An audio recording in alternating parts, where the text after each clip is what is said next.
Opo. Um, Gusto ko lang pong itanong kung 'di ba po, isa po kayong pediatrician. Opo. Paano po kayo nag-start sa vlogging? Yung actually si Dr. Willie Ong, malaki talagang factor si Dr. Willie Ong. Nagkamit kami ni Dr. Willie Ong around 2017, but before that, meron akong personal advocacy about dengue fever. Alam mo naman ako, hindi pa ako naniniwalang makikinig ang tao sa akin sa online, 'di ba? Pag gano'n naman talaga, pag nagsa-start tayo, parang may makikinig ba sa akin? So, more on physical talaga ang aking campaign. Pupunta ako ng mga barangay, kino-correct ko yung mga maling paniniwala about dengue fever, another barangay hall. And then nung malalayo na yung nag-invite, sabi ko gagawa na lang ako ng video. Bigyan ko lang kayo ng USB or CD or i-upload ko sa YouTube para yung mga barangay health workers manood na lang ng sa video, sa laptop ba, kung ganun, para hindi na ako pupunta kasi medyo malayo na, and siyempre nagki-clinic pa rin ako. Yung video na yon na abot kay Doc Willie Ong yon, napansin niya yung aking lecture ng dengue. Actually, Bisaya talaga yon because hindi ko naman iniisip na abot ng Manila yung video. And then later kami, na-invite ako ni Dr. Willie even sa bahay niya. And then sabi niya, Richard, gumawa ka talaga ng sarili mong Facebook. And wag lang dengue lang. Lahat ng sakit pag-usapan, i-discuss mo in a layman's term. So, and kaya ako mabilis nakilala dahil nga tinulungan din niya ako. In a sense, nag-collab kami. So, yun. Ang first na mga videos ko talagang Tagalog dahil although taga Davao ako, Bisaya ako, but siyempre si Dr. Willie Ong yung tumutulong. Karamihan din ng kanyang followers ng Luzon, although actually nationwide naman, pero basically Tagalog yung ginamit natin. So, that's how I started. And until now, naging comedy na din yung iba kasi pinasok na namin ni Mrs. para ma-enjoy yung lahat. Di ba, nung una po ay mga medicine tips po, yung mga yung medical tips. So, ngayon po, nag-shift po ba kayo ngayon sa political vlogging? Well, kaya nga ako na tinawag na Doc Marites kasi updated, no? Ginamit ko na lang talaga yung Doc Marites dahil ang pangalan ko rin ay Mata Richard Tesoro. Then short is Marites, Mata Richard Tesoro. So, inangking ko na yung tatak na Doc Marites.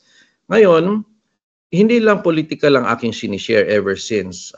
Any news, like ngayon, si Pope may sakit, so i-pray natin. Sinare ko. Sam Milby, may issue, shinare ko. Katniel, shinare ko. Politics, kasi puro na lang yung VP Sara issue, shinare ko. So, ibig sabihin, I share the latest things that are happening because ako mismo, concerned din ako sa mga issues na nangyayari. So, sinishare ko. And then, of course, I do my own personal comments. So, I do comments on Katniel, I do comments on Carlos Yulo, I do comments on Sam Milby. Ang iba siyempre patawa lang for the sake of enjoy lang, no, without insulting. Pero gusto kasi ng followers yun na medyo tawa-tawa lang ng konti. But also I share my personal opinion on the political side. So, siyempre sabi ko, bakit kayo puro na lang VP Sara dyan? Ang daming problema ng Pilipinas. But puro lang kayo impeachment. So, yun aking nilalabas ng saloobin pag ako ay nag-share ng mga political news. So somehow they have interpreted me as going into political vlogging. But kung tingnan nyo po yung page ko, it's not really, konti lang yung portion talaga ng political post. Mix talaga siya. So dahil nga po dun sa kakapost niya ng mga latest updates, umabot na ng mahigit 2 million yung followers niya. Opo, 2.6. 2.6 million na. So, sa tingin nyo, yung taas ng reach nyo, tingin nyo, isa po ba yun sa mga dahilan kung bakit isa kayo sa pinatawag ng TRICOM? Well, actually, yung sa TRICOM, dalawang invitation. Explain ko muna, dalawang invitation na yung dumating. Yung first invitation sa akin, one day before dumating yung email. And then, napansin ko, most of us are pro-Duterte vloggers. Or pro-Duterte supporters. Talagang taga Davao ako, talagang laking Davao ako, talagang Duterte ako. So sabi ng lawyer ko, teka, alanganin, no? Kasi hindi natin alam kung meron bang contempt dyan or anything. Hindi natin alam actually. So one day pa, So we cannot go, you cannot go na lang muna kasi one day late na dumating. And then nag-advise din, I-join na lang ako doon sa request for TRO sa Supreme Court kasi nga hindi nga natin alam ano ba to, suppression ba to of freedom of speech. So I'm not accusing them, but the point is we are confused. Ano ito, bakit pro Duterte ang naka-line up, no? So that's one, hindi ako pumunta. Sa second, nag-email na ako, sabi ko, I'm willing to attend, pero taga Davao po ako and may patient po akong critical, kilala ko may dengue. Pwede bang via Zoom lang ako mag-attend? Which is actually, that is allowed dahil ever since na-invite naman ako sa Senado, pwede naman ako mag-Zoom lang without going there. Kasi siyempre ang expenses din. Pwede namang Zoom lang. So, pero hindi ako binigyan nila ng Zoom link even though I have a good explanation na may pasyente pa akong inaalagaan. Pero I'm willing to attend via Zoom. At the end, sabi nila, isabpina din ito. Pero hindi nila binasa yung letter kong explanation ko na I'm willing to attend. May patient lang akong critical. I need to be there na malapit lang. Hindi ako pwedeng lumayo sa Davao. So, hindi nila binasa yung letter. Ang inano lang nila is isali daw ako sa Sampina. Pero kung bibigyan naman nila ako, I'm gonna attend on the next kung meron. Kasi ano bang itatapon nila sa aking post? So, they cannot find any fake news in my post, no? So that could be yung tatanong mo na it could be dahil nga 2.6 million followers, strong pro Duterte. It could be more on political siguro. Yun ang naisip namin, kaya medyo careful kami na it could be a political approach ito. Pero if just, asking for my opinion on things, I do attend all the time sa Senate. Ilang beses na po ako umattend sa Senate, physical or via Zoom, nung COVID pa until now, lalo na kung may discussions about health. So, I'm always willing and ready. Kaya lang itong last, parang may bahid na politika, kaya naging careful kami. Nung bago kayo ipatawag po ng TRICOM, meron po ba kayong natatanggap na mga letter, mga message, mga hate messages or threats mula dun sa yung mga hindi naniniwala sa sa political beliefs nyo? Karamihan po trolls. Trolls lang po. You will identify trolls kasi matapang sila, galit sila, and ang lalim ng mga words nila. Pero pag inopen mo ang kanilang profile, nakalock, or kung di man nakalock, meron lang silang 200, 300 followers or 10 followers. I mean, ganun ka kalalim magsalita, tapos ang followers mo ganun lang kakonti, or friends mo ganun lang kakonti. Ibig sabihin, hindi ka baguhan. Luma ka na, pero nagbago lang yung account mo just to attack. So, yes, I have a lot of trolls attacking me. Kahit maganda na yung post ko, kahit nga spiritual na yung post ko, attack pa rin eh. No? So, talagang trolls talaga. And napapansin din namin yan. Then, I tend to block as much as I can. Pero ang dami talaga nila, no? But I don't debate with them because useless yun, bayad yun eh. So, I tend to block as much as I can. So, yun lang po. Yun lang ang aking main talagang alam kong nagbabash. But other than that, wala naman.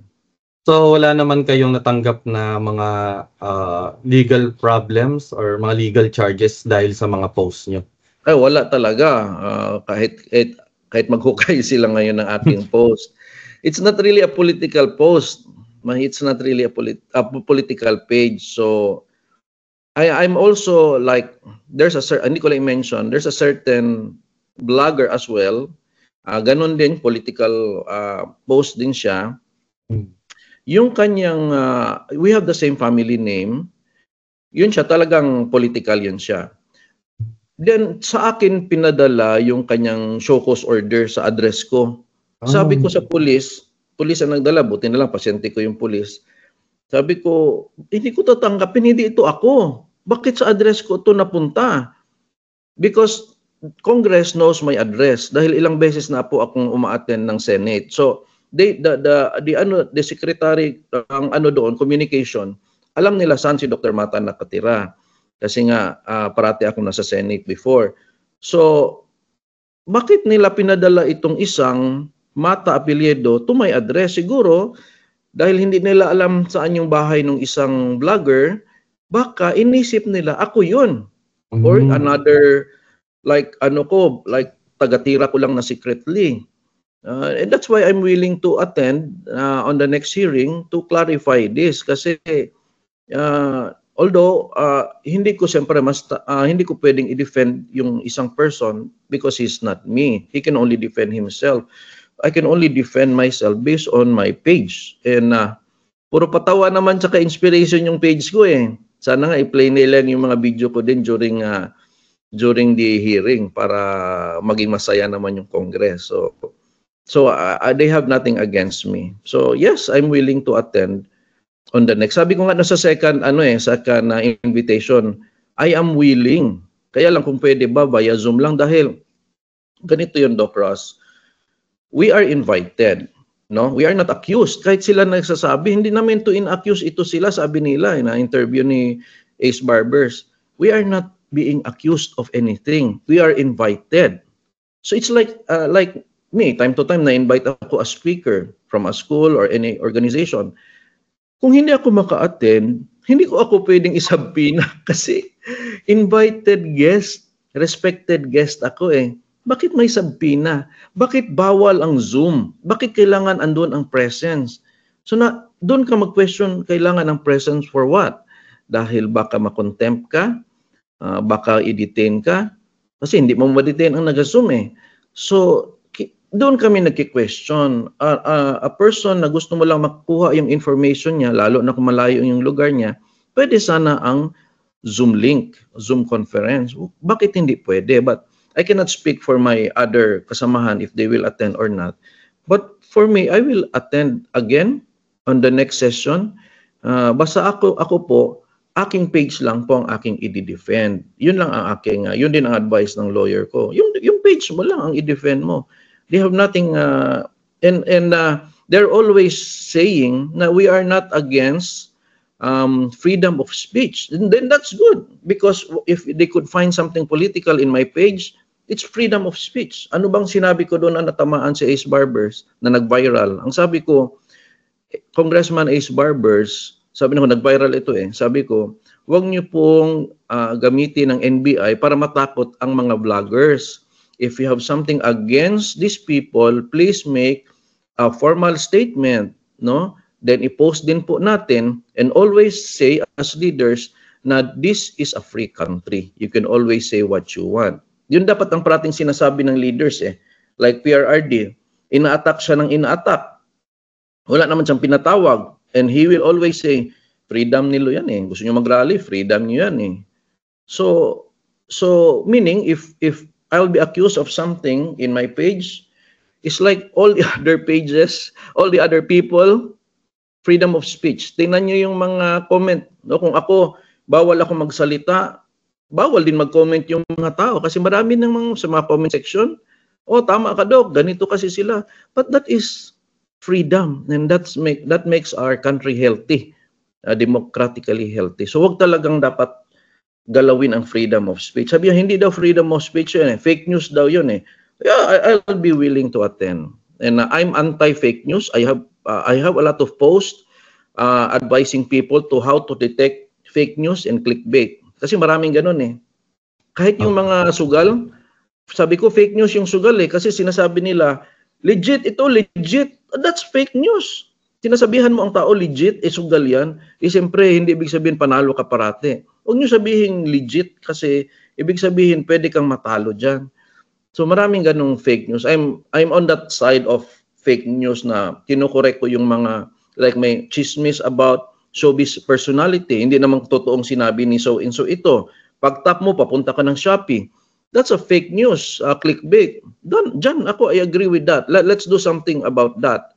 But if you touch upon the position of a person's beliefs, even religious or even political, huwag mo galawin yan. That's the freedom of speech. And this is a free country. This is Philippines. Huwag natin galawin yun. So, kailangan they should be very careful. Huwag silang magpa-feel sa tao na tinatouch na nila ang freedom of speech. And somehow, these TRICOM hearings, although hindi nila sinasabi, there's a chilling effect na huwag kayong magsalita. And that's something that dapat i-correct nila yung ganong paniniwala. And clearly, mawala yon sa isipan ng tao. Dahil, to be honest, Congressman, na-feel ng tao yan that you are against freedom of speech. Ayun po. So, sinasabi niyo po na attend na po kayo sa susunod na hearing. Yes. Hindi I cannot po ba speak yun, for the rest, no, but I will.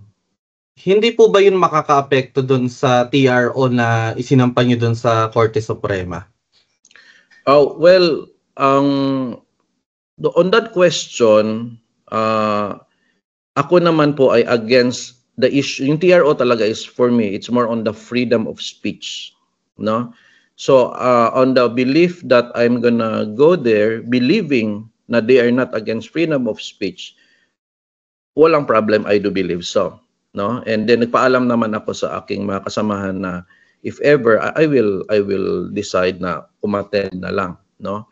So, but if talagang may the hearing will be really mahalata na talagang anti-freedom of speech sila, then yun na nga, I will also speak out na hindi pala ito anti-fake news lang, it's a suppression of freedom of speech po pala ito. So I don't think it will affect the TRO kasi I'm on the respect na believing na it's only a fake news hearing. Hindi yung I'm also for suppression of fake news, of suppression of freedom of speech. Kaya ako pumunta doon. Maano na yun, ma-technical yung TRO namin. Pero hindi man, ang belief ko naman is hindi ito about suppression of freedom of speech. It's more about fake news. So, yun ang point ko. So, I don't think ma-disturb po yan. So, ano po ba yun? Pwede nyo po bang ipaliwanag dun sa members ng Lasallian community kung ano po ba yung TRO na final nyo dun sa Korte Suprema? And ano po yung magiging effect nun sa TRICOM hearing? Well, actually, ang sabi din ng TRICOM na bakit daw nag-file against kagad ng TRO for a hearing when in fact daw hindi naman daw suppression of freedom of speech yung hearing. Yun ang kanilang defense ngayon. Pero yun nga, nauna yung aming pag-file kasi nga may assumption na it could be against freedom of speech knowing na puro kami pro Duterte. Ngayon, naglabas sila ng mga words sa other hearings nila na ipapasabpina nila itong mga hindi umattend. So, siyempre, yung mga bagong videos na yon adds on to the possibility that it is really suppressing freedom of speech kasi bakit may sabpina pa, no? If these people are just invited.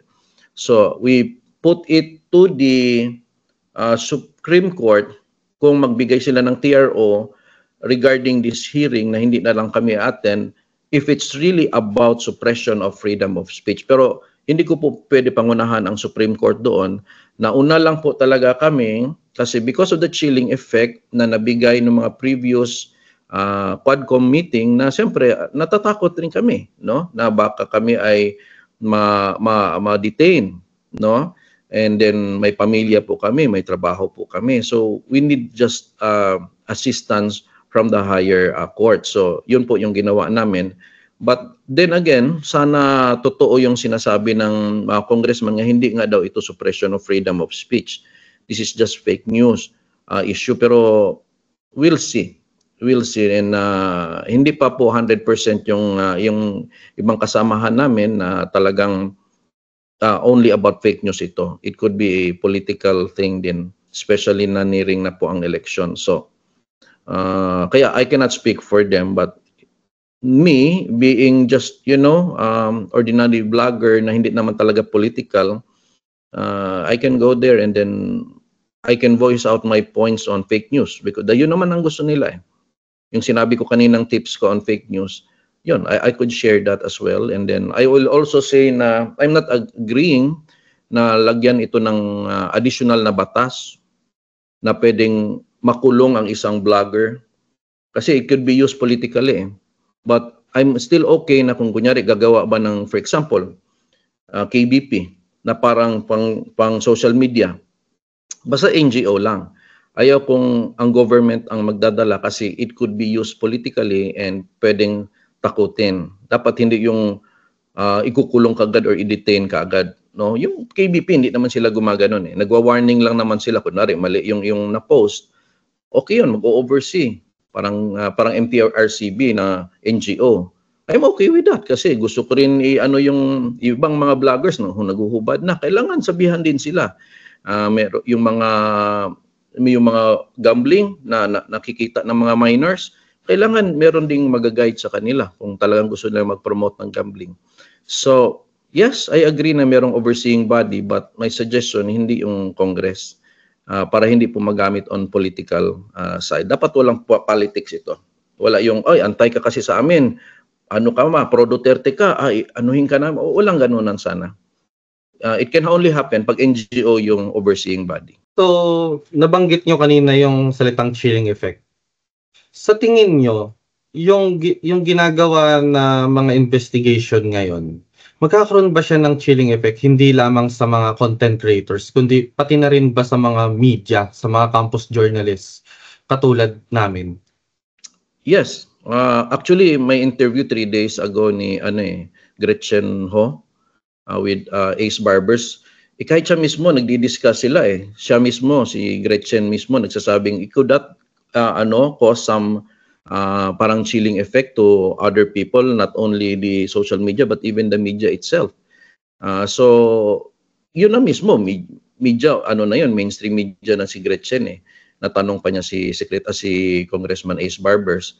So, meron talagang chilling effect ng ganyan. Lalo na pag merong mga show cause order, subpoena. Bakit? Anong accusation? Kasi dapat may accusation muna, then i-defend natin yung anong accusation. Walang sinabing post eh. What kind of post? Tapos in-invite ka lang as expert kasi sinabi doon sa letter na we would like to hear from your expertise. O ang ganda ng letter. So sabihin parang you're an honorable speaker to be there. Tapos kung hindi ka nag-attend, bibigyan ka ng subpoena. So there's something wrong with that and that gives a chilling effect. Wag dapat nating galawin ang freedom of speech. Talagang healthy po 'yan sa isang bansa. But yes, we have to, police ourselves. Kasi nga kung ikaw po ay isang vlogger, ako 2.6 million followers ako. Kung fake news yung nilalabas ko, aabot ba ng 2.6 million yan? Hindi. Ang tao ayaw sa'yo kung fake news ka lang ng fake news eh. Hindi tumataas yan. Kasi, halata ito, fake pala to, clickbait lang pala to, hindi tataas yan. But yes, may errors tayong sometimes na nadala ka din sa isang fake news na na-share mo, hala, mali pala yun, i-delete ko. That can happen. Once in a while, once in 6 months, nagkakamali din tayo. I-delete ko. Sabi ko, fake pala yung na-share ko. And I have to be careful. Baka malagay na naman tayo na mali yung na-share. So, human as we are na lang yon. Pero to say that I make fake news, then I post it to reach 2.6 million, that's impossible. Ang tao na mismo ang magsasabing, tayo dito, fake ito. So, for a blogger to be successful, you have to be a real talker. You have to talk real. Yan ang kinang vlogging. Huwag mo i-fake ang tao. Magsalita ka yung nasa damdamin mo. They will love you. Pero yung pa-fake, it won't work. So basically, there's that rule if you want to succeed in vlogging. So yung mga fake dyan, yan? Either trolls yan or mga namimeke, no? Kasi gusto lang nila ma-clickbait sila papunta sa Shopee para mayroon silang commission. Yan, dapat yan. Gawan din ng paraan na hindi na sila makagawa ng mga bagong pages nila. So, we have to separate these people from us. So, yung iba karamihan, I do believe na hurt sila kasi talagang real talk din sila on politics. So, nasasaktan din siguro yung iba kaya gusto nilang kausapin doon sa loob ng kanilang hearing, no? So, but this has been allowed all through these years. Kahit wala pang social media, marami talagang nagsasalita even sa mainstream about what's happening in the country. And we have to allow that. Ask ko lang din po na-flag na po ba kayo kahit isang beses ng mga accredited na fact-checkers, yung Rappler, Verifiles? Naka-receive na po ba kayo ng warning mula sa kanila? Yung usually ko, I think the algorithm ang nakaka-flag, not necessarily Vera Files. Kasi honestly, I'm very careful on what I post. I'm a doctor, I'm a pediatrician, I belong to a society, ng Pediatric Society, PMA, and maraming doctors are my followers. So sa kanila ako takot, sa mga doctors na kapwa ko doctors ako takot, na nag-post ako dyan ng fake, no?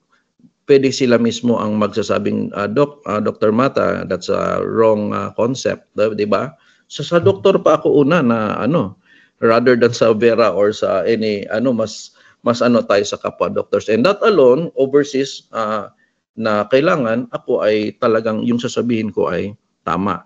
So give you an example saan ako na flag. Merong nag-viral na si Elon Musk, inano daw niya yung Disney woke sa X. Parang hinarangan na daw niya. It looks really legit, no? So nag-automatic share ako. Then later na merong nag-message, this was deleted because this is a fake news. Pati ako nasali. That's one. Meron din akong na-share na the American ping pong defeated China ping pong. That was Olympics. Tapos puro sila Chinese yung pictures. So parang Chinese only defeated the Chinese. Pero hindi daw pala totoo. Hindi pala. Na-share ko automatically. Viral na yan eh. Na-share ko automatically yun. Without, thinking of harming anything. Parang natawa ka lang, oo nga, no? Chinese only defeated the Chinese on ping pong. Per USA daw sila. Na-share ko yon. It was again flagged by Meta, then automatic delete ko kaagad. The third thing is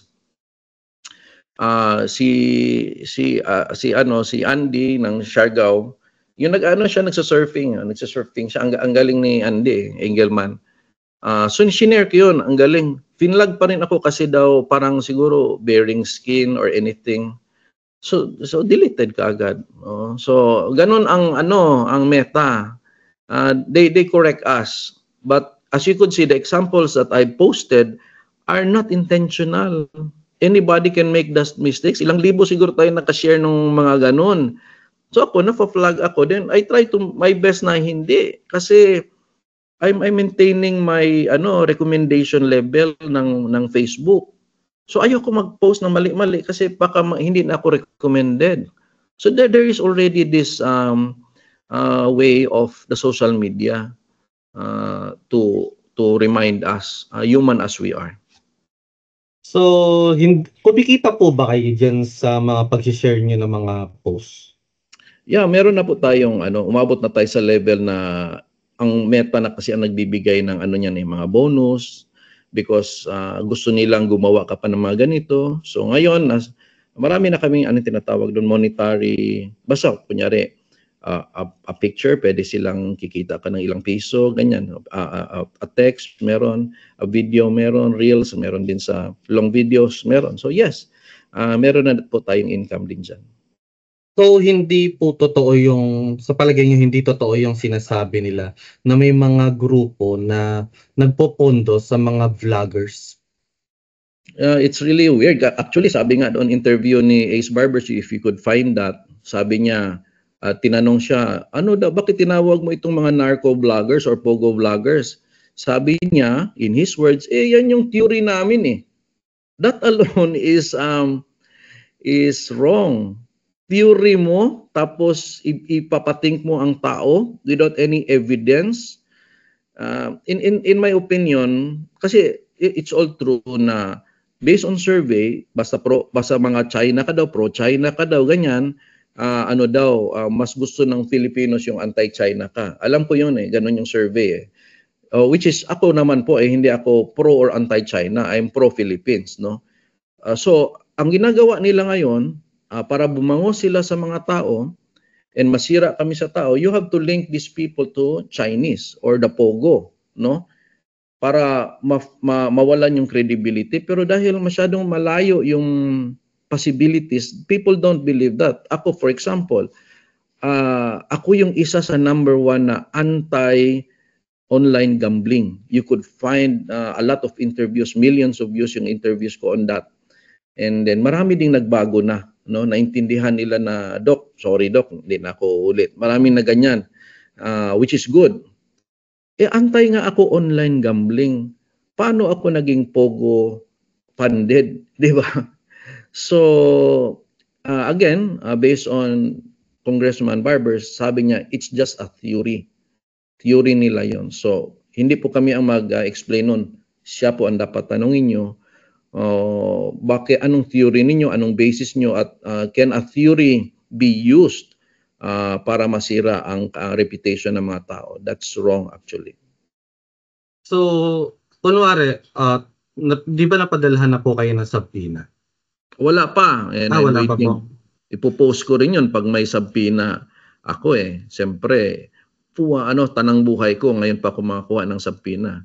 Ipopost ko din yun. And ipopost ko din yung saan ang ugat ng subpoena. Yung letter naman, ng first letter naman nila is, we would like to respectfully invite you to hear from you your expertise. Tapos ang next letter, subpoena. Parang may mali naman doon, di ba? Dapat yung first letter is accusation. Then hindi ka pumunta, then subpoena, invited speaker ka. So I will post and let the people analyze if tama ba yun. Ano po ba ang mangyayari kung tumanggi kayo doon? Kunwari napadalhan na po kayo ng subpoena, tapos tumanggi po kayong pumunta. Ano po kaya ang mangyayari? Siyempre, ang next yan, most likely, warrant of arrest. Di ba?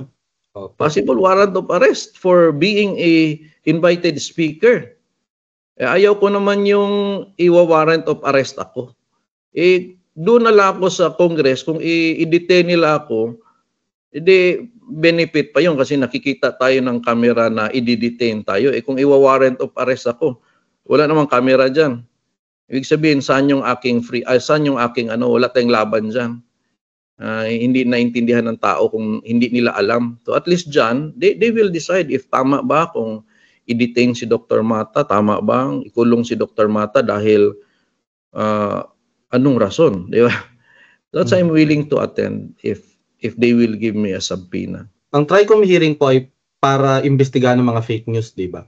Sa palagay niyo po ba, yung interpretation po ba nila ng fake news ay lumalagpas na doon sa doon sa freedom of speech natin, doon sa linya ng freedom of expression? Yes po. Kasi you could make a fake news hearing without scaring anybody, no? Kasi ang speakers na ang gusto mo mapakinggan is like we felt accused So, hindi naman malinaw alin doon yung fake na sinasabi mo. And majority of these people are people who are practicing their freedom of speech. So kung ganun ang effect na parang papuntahin ka dito kasi sabi nga doon sa mga videos nila, pumunta kayo dito, ang tatapang nyo, ganun. Dito kayo para maglabanan tayo dito. So that is not a good way of inviting a person who you think you just want to get some information. Bakit parang merong because the way that the letter was formed and majority are Duterte group, which is basically practicing freedom of speech. So there's they could have changed the format and invited people about how to solve this fake news na without being makaramdam na ma-accuse sila or ma-detain sila. So ganun dapat, no? Kasi wala namang evidence, so dapat hindi ka makaramdam. And sabihin na ng ilang, masyado naman kayong may phobia, bakit? Hindi namin kasalanan po 'yon. May chilling effect na po even on the previous hearing. So in a sense, kahit sabihin nilang fake news, nakaramdam po ang tao na freedom of speech ito. Tumahimik kayo. Huwag kayong magsabi ng anything about this, about the people in governance, which is allowed talaga yan siya ng saligang batas ng constitution natin na pwede po talaga tayong magsalita basta within the bounds pa rin po ng freedom of speech.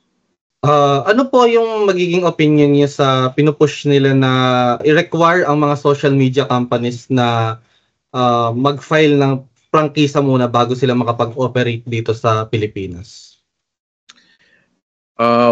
Sa akin naman, we have to follow international guidelines, no? Kasi hindi naman we are a democratic country. Hindi na naman natin pwede compare yung ating country sa ating countries na hindi democratic. So, ano bang ginawa ng US, di ba? So, democratic country eh.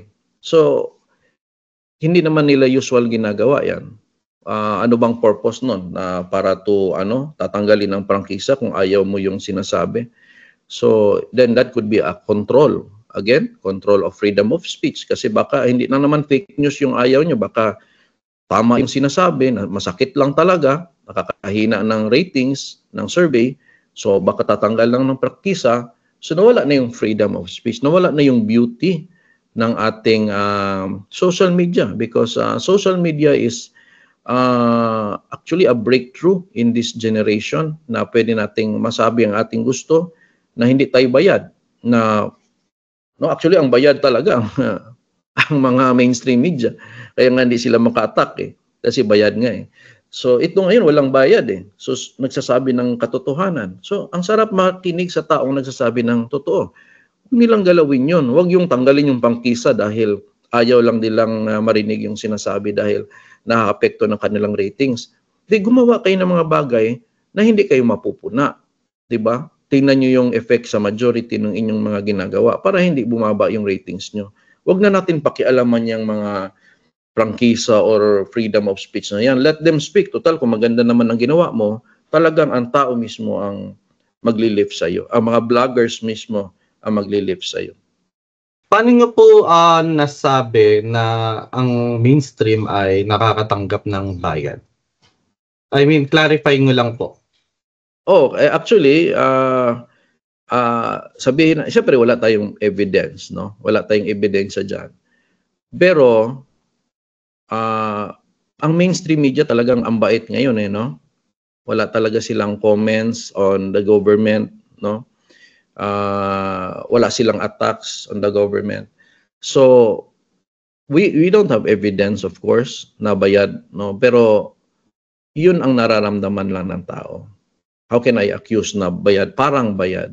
And actually, we could even compare that to international medias. Ganun din ang mga lumalabas na people doesn't really want to listen to mainstream media anymore. They would prefer itong mga nasa social media because real talk ito. Unpaid ito. Walang bias ito. So, but if I'll be proven wrong, talagang, like, give an example, sabi ko, bilib na bilib ako yung may humabol kay Congressman Stella Kimbo na naglalakad siya, hinahabol siya. Ma'am, ano ang masasabi mo doon sa blanco na budget? Walang masagot si Kimbo. Sabi ko, ganyan ang journalist. Sana ba ang mga journalist na ganyan ngayon? May journalist pa palang nagtatanong ng mga ganung tanong. Di ba? So siguro hindi na bayaran yun kasi nagtatanong eh. Dapat bayaran nila yun para wag na magtanong ng mga ganun. Pero wala na, konti na lang ang mga ganun. Talagang they speak up about the government. So that's why we felt na parang bayad. Parang bayad. Sa palagay niyo po, yung previous administration, Duterte administration and siguro Aquino administration, sa palagay niyo ba mas friendly sila sa mga content creators compared ngayon sa current administration? Yes, I could say that, mas friendly kasi nung panahon ni Pinoy, binash ko din si Pinoy. Sabi ko, ano ba yan? Lalaglag bala lang, hindi na nasosolve. Hindi naman ako pinatawag ni Pinoy. Nag-viral naman yung sinabi ko. Siguro totoo din, di ba? So, and that made me feel na, wow, may freedom tayo dito. Kasi baka ganun, papatawag tayo kaagad. Kay PRRD naman, no need to mention, ang grabing attackers ni PRRD. Ang daming attackers, pero what he always says, freedom ng tao yan. Wala tayong magawa dyan. That's the freedom of speech. Yan sana ang gusto kong marinig sa mga bibig ng other leaders natin. Na should always say, freedom ng tao yan. Freedom ng tao yan. That's freedom of speech. Yan ang role dapat ng isang leader. Parating sabihin na freedom of speech yan. He can say what he wants. She can say what she wants. Ganon dapat. Wag niyong sabihin, pumunta kayo dito. wag ganun. Kasi that will give a chilling effect na ngayong panahon na ito, wag kayong magsalita. And kawawa naman ang ating country kung ganun, na hindi na pwede ang magsalita. Di ba in aid of legislation po yung TRICOM? Sa palagay nyo, ano po yung, kahit ano lang, kahit guess lang, sa palagay nyo, ano yung sinusubukan nilang isulong na panukala pagkatapos niyang TRICOM? Well, ang sinasabi nila, gagawa nga daw sila ng parang framework, in a sense na parang batas, na siguro kung merong silang napansing fake news or questionably fake news, kasi ang tanong nga ni Gretchen Ho doon sa interview, sino magdi-decide nung fake news, di ba? How can you decide on fake news? Baka freedom of speech lang yun, tapos i-attack nyo, yun yung bibigyan ng kaso, di ba? So, then again, that's a questionable thing. Kaya tinanong din na kailangan ba talaga Congress ang gagawa ng framework na yan. So, yun po ang nasa isip ko na it could be used against all people speaking na pwedeng matira yung batas at makulong ka. And that would be scary, no? Sa akin naman, I'm not against on overseeing like KBP, no? Okay yun, may mag-oversee, merong mag-warning. Pero it should be NGO. Parang hindi pwedeng galawin ng mga politicians na to be against the person na hindi pabor sa kanyang pagiging politician. Yun lang KBP, kami na bahala. Yun sila na bahala doon. Pag sinabing, ops, ano yan, medyo nakatupis yung pinost mo. Okay yun. Pero wag lang yung, i-detain ka namin. Walang ganunan. Just give us a warning.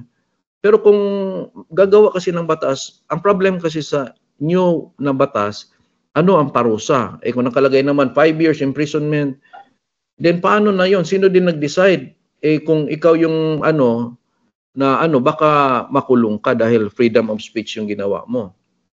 So, ayaw ko ng bagong batas na may bagong parusa na dahil marami naman tayo ditong batas like cyber libeling, pwede namang gamitin yun na kung meron kang gustong i-complain, no? So, but yes, a good NGO, dahil marami kong i-complain na gusto ko parang may overseeing body din kasi maraming bata sa online na kailangan meron ding mag-monitor. But not, it should never be used for political opponents. Kaya niyo po bang i-differentiate yung opinion at yung fake news? Kung meron ba kayong kung may linya po ba kayo na eto fake news na to, hindi na siya opinion? Well, siyempre ang opinion is yun yung pananaw ng isang tao. Now, it's natural nowadays na sa dami ng information, no?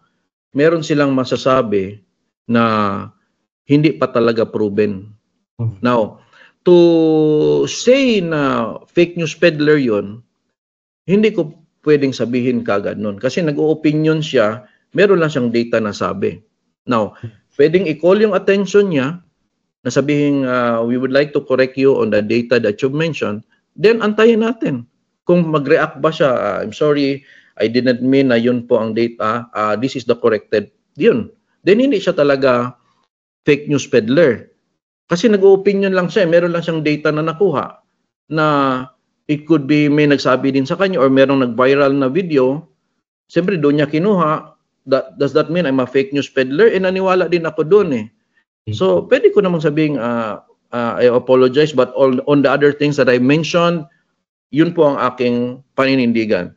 Pero yung nasabi kong ganito, I'm sorry, it was pala yun, wrong data pa. It does happen. But to be labeled as a fake news peddler, iba po. Kasi yung fake news peddler talaga, parang yung buong data niya is talagang for fake. And karamihan doon, hidden ang mukha noon. Kasi ang purpose nila doon is just to go viral para makakuha ng mga views and even clickbait. Yun talagang like artista. Ito daw ang sabi ni Annabel Rama. Wala namang sinabing ganun si Annabel Rama. Nag-click mo, nag-click ka, napunta ka sa Shopee. Talagang, it was really a form of, talagang ginawa talaga siya as fake news. So, ibang kategorya yun. Iba ding kategorya yung nag-voice out ka ng opinion mo, and then later meron ka lang nasabi, hindi, ano yun, nag-opinion lang yun. Antayin mo yung respond niya. Kung sabihin talaga niya, hindi, totoo talaga yun, baka may data din siya, i-prove din niya, then maglabanan sila ng evidence, may ganun din. But that doesn't mean fake news peddler siya. So, tinamaan mo tuloy yung freedom of speech niya yun dahil sa isang data na yun. So, you are running for the Senate, Doc. Yes, So, yes. tingin nyo, meron po ba kayong mga batas na gusto nyong isulong if ever na manalo kayo na magbe-benefit yung mga vlogger? Yes. No, if number one, ang mga vloggers, if I could make batas to protect their freedom all the more. Yung gagawa tayo ng batas na tulungan din natin yung mga NGO na mag-oversee para yung mga R18 dyan na mga ano or hubad-hubad dyan, pwede nating ma-remind, but not again sa batas kundi NGO. I could help on that as well. And then like yung ding sinabing i-remove daw yung TikTok, ganyan, kasi katulad nung nangyari sa US pero naibalik naman. Sa akin, huwag natin i-remove yung mga ano na yan, mga social media na yan kasi maraming binubuhay yan. Maraming pamilya nakakain dahil sa social media. So, gusto mo nga umasenso ang Pilipinas, kukunan mo pa sila ng weapon para makasenso sila. So, protection na natin yan. Kasi maraming mga mambabatas din na, patanggal na itong mga social media na ito. Wag ganun. Kailangan the more natin silang proteksyonan dahil it's okay to earn via social media basta legal naman po yung ginagawa mo. So, more on protection po dahil social media person din po ako. So, I'm one with them. Sa palagay nyo, kung magiging senador kayo, ipagbabawal nyo rin po ba yung mga clickbait sa mga online gambling? Pupush nyo po ba yun? Yes. On the clickbait, marami namang clickbaits na hindi fake.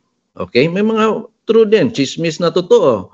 Okay lang yun, intindihan namin yun. No? Wag lang mag-fake. Ngayon, sasabihan natin ang Shopee, ang Lazada, na check on your accounts dyan na nagki-clickbait ng fake. Huwag niyong bayaran sila.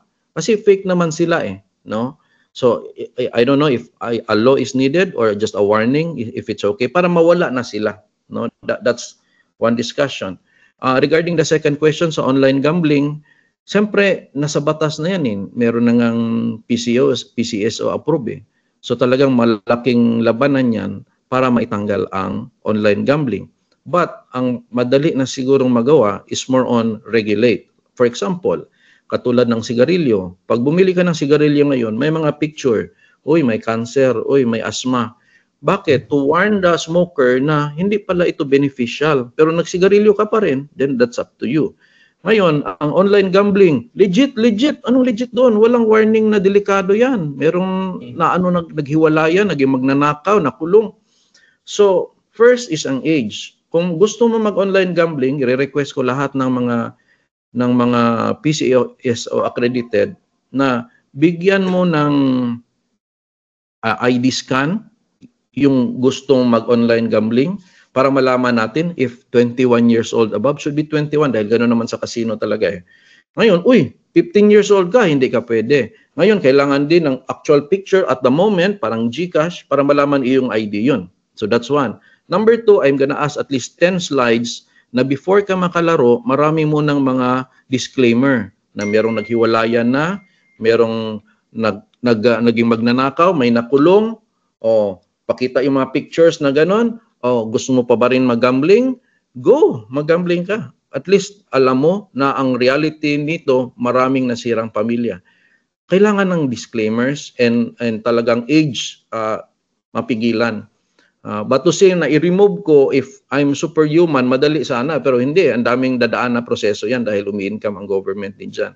I think regulation could be much easier. Dahil may casino naman eh. Ibig sabihin, ongoing naman talaga ang gambling sa Pilipinas. Pero ang maganda sa physical casino, hindi ka makapunta doon ng nakasando, hindi ka makapunta doon kung bata ka pa. I would like that to happen on online gambling as well. Maraming hindi makapasok dahil nga may restrictions pa rin. So, kasama na rin po siguro doon sa isusulong niyo yung pagbabawal ng mga online gambling ads? Yung online gambling ads, control po kasi ng ano yan Control. ng Facebook. So that's up to them, no? Hindi na natin control yung ads na so kasi nga international itong Facebook. So doon sila nag-a-apply niyan. We'll see on how we deal with that. Pero ang mabigat kasi is hindi sila sa in my opinion hindi talaga sila sa ads na nakiklik eh. It's yung kunyari ako, madami nag-invite na din sa akin ng gambling eh, no? 50,000 per video, ganyan, 100,000 per video. Yung ako mismo mag-engganyo sa followers ko, yun mabigat yun. Kasi ako na mismo eh. No, ang dami kong pera ganun, tapos yung pera pala, commission pala yun, hindi ko pinanalo yun sa sugal. So again, fake news yun. Kasi hindi ka naman nanalo sa sugal eh, binayaran ka, commission yun eh. Pero pinapakita mo, okay ang gambling, okay ang gambling. So fake news yun, and it's gonna destroy a lot of lives. Even the mindset of the youth, masisira na, ay, gusto ko maging vlogger, mag-promote ng sugal. Ayaw ko na magtrabaho, ayaw ko na mag-aral. Nakakasira yun sa buong nation in general. So yes, mas doon ako mag-regulate talaga yung personal talagang nagpo-promote. Yung naman ads, I do believe there are settings on that as well na pwede mong gawin. So we could teach the settings para hindi siya mabas. May ganun po yan, pengkasali, but it's an international thing, so medyo mahirap siya to stop in general. So, sa tingin niyo, naniniwala kayo na yung mga vlogger na nagpapakalat ng sugal or yung nag-advertise ng sugal and gumagawa sila ng misleading na advertisement, sila ay mga fake news peddler? In a sense, yes. In a sense, yes. Lalo na nung hindi pa nag-viral yung aking videos, kasi yun ang aking sinabi. Ngayon, nung nag-viral na yung mga videos ko, meron na silang mga disclaimer na, naglabasa na yung disclaimer nila na ito po ay pang-adult lang, ito po ay hindi 100% sigurado. So, nagsasabi na sila ng ganon, no? So, at least that's okay. Hindi na sila fake news peddlers. Pero yung una, marami. Dami kong pera, tapos pala, commission pala niya yun. So, legit, tumaya na kayo, legit. So, it's like saying na pag online gambling, mas mananalo ka, pero kung tataya ka sa loto, mas malaking chance ang online gambling kaysa sa personal casino. Wala, the same lahat yan, sugal lahat yan eh.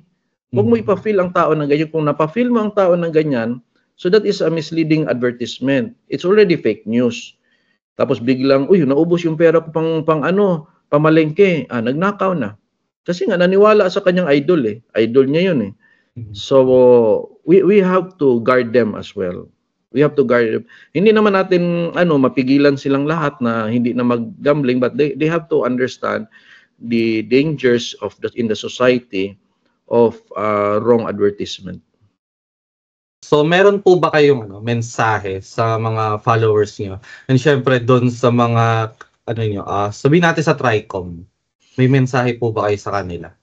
Okay. So, sa mga followers ko, unang sa lahat, salamat sa inyong pag-follow. At alam ko hindi naman sila na stress dito sa TRICOM dahil alam naman nila kung pwede lang papuntahin ko yung 2.6 million sa Kongreso, sasabihin ng nila sa TRICOM, Congressman, puro naman inspiration tsaka patawa naman yan kay Dr. Machi tsaka mga health eh. No? So yung iba chismis naman, chismis ng news, chismis ng politics, chismis ng showbiz. So for my followers, thank you for still always being there for me. Ito naman sa TRICOM, marami po tayong nakita ng mga videos nila, interviews nila. So far, they are always now claiming na hindi nga daw sila anti-freedom of speech. So, I have to believe with you, sir. Yun na, so sana po yung sinasabi niyong ganun, maramdaman namin na pag nag-attend kami, yun ang maramdaman namin. Yun ang aking request po. Wag yung, hindi naman kami against freedom of speech, pero pagdating, mako-contempt tayo. So, it will reflect as anti-freedom of speech. Kahit kayo nagsasabi, wala tayong time mag-contempt or mag-detain. for what reason wala tayong evidence against them. Sila mismo nagsabi ng ganun. Gusto lang daw nilang marinig ang aming ideas para makagawa ng batas. So I'll be there and I'll do my suggestions na sana kung hindi na kailangan ng batas na additional punishments, kundi tulungan nilang gumawa ng NGO, ng parang KBP para sa mga vloggers, para mag-guide lang naman, no? I agree. Yes, na dapat merong nag-oversee. So we are same on that, Congressman Ace Barbers, na okay may nag-oversee, pero wag lang sanang gamitin siya ng baka sa politics na dahil ayaw nila yung vlogger, magagamit yung batas. So, hindi ko naman sinasabing yun ang gagawin nyo, pero let's avoid na lang po na mapunta sa ganun. Kasi ang KBP, it exists naman, it works naman without, political issues. So, yun lang po at salamat po sa inyong interes sa congressman sa mga fake news and salamat for always saying, I think I heard a lot of times na you are for freedom of speech, and dahil sinabi niyo yun, naniniwala po ako doon, and sana makita ko po rin yun na talagang okay lang po kayo sa freedom of speech kahit hindi ayon sa inyong mga kagustuhan or paniniwala. Dahil nga, freedom of speech yun. Yun lang po ang gusto ko sabihin. Yan po. At maraming salamat po, Doc, sa pagtanggap po ninyo sa aming imbitasyon. Good luck po sa kampanya. Thank you, Doc Ras. Thank you for this opportunity.